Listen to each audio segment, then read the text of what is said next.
The NFL just hit Buffalo Bills running back Ty Johnson with a $10,777 fine for obscene gestures during his touchdown celebration against Tampa Bay, and the league's crackdown on unsportsmanlike conduct is getting increasingly expensive for players who get a little too creative in the end zone. Johnson broke away on 3rd and 5 with less than a minute remaining in the first half, sprinting 52 yards for the go-ahead touchdown. What happened next landed him in the league office's crosshairs. Johnson grabbed his leg, pretending he'd sustained an injury, mimicking Kansas City current soccer player LaBonta's famous celebration, then fell to the ground and thrust his pelvis against the turf twice. Buffalo went on to dominate the game 44-32 behind Josh Allen's 6-touchdown performance, but Johnson's celebration cost him serious money. Here's where things get interesting with the fine structure. Carolina Panthers running back Rico Dowdle got slapped with $14,491 for a similar celebration just a couple weeks earlier.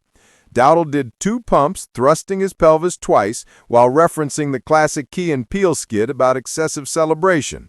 Kansas City Chiefs tight end Travis Kelce also received a $14,491 fine earlier this season for making a huevos gesture toward the Philadelphia Eagles, paying homage to the movie Major League after a big catch. Johnson was fined nearly $4,000 less than both Dowdle and Kelce, despite performing essentially the same celebration. The $14,491 fine is supposedly the league's standard for first-time unsportsmanlike conduct offenses, so why Johnson got a discount remains unclear. Breaking down the mathematics, Johnson's fine comes out to $5,388.50 per pump. That's expensive pelvic thrusting by any measurement. The NFL's campaign against unsportsmanlike conduct extends far beyond celebration policing. 6 other players received fines for unsportsmanlike conduct this week alone. Dallas Cowboys wide receiver George Pickens was flagged for use of props after jumping onto the goalpost following a touchdown. The league considers the goalpost team property, and using it as a celebration prop violates their increasingly strict guidelines about what players can and cannot do after scoring. Pittsburgh Steelers cornerback Jalen Ramsey caught a fine for punching Cincinnati Bengals receiver Jamar Chase last Sunday. That altercation escalated quickly after Chase spat on Ramsey, earning Chase a 1-game suspension. The league took both incidents seriously, handing out punishment to both players involved, despite Chase clearly initiating the confrontation with the spitting incident.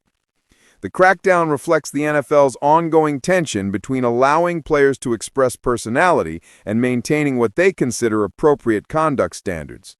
Players argue these celebrations connect with fans and make the game more entertaining. League officials counter that maintaining decorum protects the sport's image and prevents celebrations from escalating into taunting or fights between teams. Social media has amplified this debate significantly. Fans love seeing creative celebrations go viral, creating moments that transcend the games themselves. The Key and Peele reference, the Major League homage, these cultural touchstones resonate with audiences in ways traditional celebrations never could. But the league's broadcast partners and sponsors sometimes pressure the NFL to maintain family-friendly standards, creating impossible situations where players get fined for gestures millions find hilarious. The inconsistency in fine amounts raises questions about the league's enforcement process. If $14,491 represents the standard first offense penalty, Johnson's reduced fine suggests either he has prior offenses that somehow resulted in a lower punishment, or the league office applies subjective judgment to each celebration's severity.